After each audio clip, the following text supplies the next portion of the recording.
இன்று உலக தாய்மொழி தினம். அதனையொட்டி சிங்கப்பூரின் தமிழ் பேசும் சமூகம் ஒரு சிறப்பு நிகழ்ச்சிக்கு ஏற்பாடு செய்தது.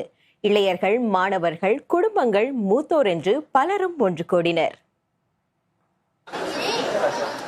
100 மாணவர்கள், கிட்டத்தட்ட 20 பள்ளிகள், பாரம்பரிய விளையாட்டுகள், மொழி சார்ந்த போட்டிகள் எல்லாம் ஒரே இடத்தில்.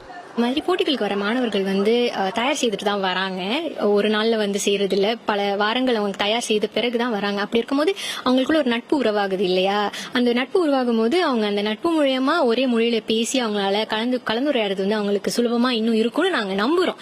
விளையாட்டு மூலம் சக மாணவர்களை சந்தித்து பேசும் வாய்ப்பு இவர்களுக்கு கிடைத்தது. தமிழ் மொழியில பேசி இங்க மற்ற மாணவர்களை சந்திச்சு அவங்க பழகும் போது தமிழை பத்தி இன்னும் கத்துக்கணும் அப்படின்னு ஒரு ஆர்வம் வருது. தமிழ் படிக்கணும்னா நான் பள்ளி தான் படிப்போம். இந்த மாதிரி நிகழ்வுகள் மூலம் நம்ம பள்ளியில மட்டும் இல்ல, பட் வெளியில கூட நம்ம இந்த மாதிரி தமிழ் கத்துக்கிறதுக்கு நிறைய வாய்ப்பு உண்டு தெரியுது.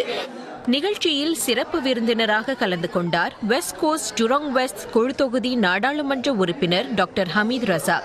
பள்ளியில் மட்டுமின்றி இளையர்கள் தமிழில் பேசுவதற்கு பல்வேறு வாய்ப்புகள் அளிப்பது அவசியம் என்று அவர் வலியுறுத்தினார். அதாவது ஆசிரியர்கள் மட்டும் அவங்க பங்கு செலுத்தினா அது நம்ம அந்த தமிழ் மொழியை வளர்க்க முடியாது. சமூக தளத்திலும் அடித்தள அமைப்புகளும் அந்த தமிழ் பேசக்கூடிய அந்த வாய்ப்பையும் சூழலையும் உருவாக்க வேண்டும். இது குடும்பத்திலும் சரி, நம்மளுடைய சமூகத்திலும் சரி, தமிழை பேச பேச மக்கள் கூடி பேசும்பொழுதுதான் அது மொழிக்கு உயிர் ஏற்படும், மொழி வளரும். மாணவர்களுடன் நடைபெற்ற கலந்துரையாடலில் செய்தியாளர் இலக்கியா செல்வராஜி, தொலைக்காட்சி நிகழ்ச்சி படைப்பாளர் சரவணன் ஐயாவு ஆகியோர் பங்கேற்றனர். வீட்டில் பிள்ளைகளிடம் தமிழ் பேசும் அனுபவத்தை சரவணன் பகிர்ந்து கொண்டார். அவங்களுக்கு என்னால முடிஞ்ச அளவுக்கு அவங்களோட தமிழ்ல பேச முயற்சி பண்றாங்க. ஆனா வெக்கப்படுறாங்க. சில சமயத்துல தமிழ் பேசுறதுக்கு தயங்குறாங்க. இன்னும் பல நடவடிக்கைகள், அதாவது விளையாட்டு நடவடிக்கைகள், கேளிக்கை நடவடிக்கைகள், பிள்ளைங்களுக்கு தமிழ்ல பல அமைப்புகள் ஏற்படுத்தி கொடுத்தா இன்னும் சிறப்பா இருக்கும்.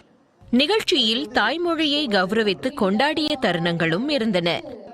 தமிழர் பேரவை, சிங்கப்பூர் தமிழாசிரியர் சங்கம் உள்ளிட்ட 6 சமூக அமைப்புகள் நிகழ்ச்சிக்கு ஏற்பாடு செய்திருந்தன.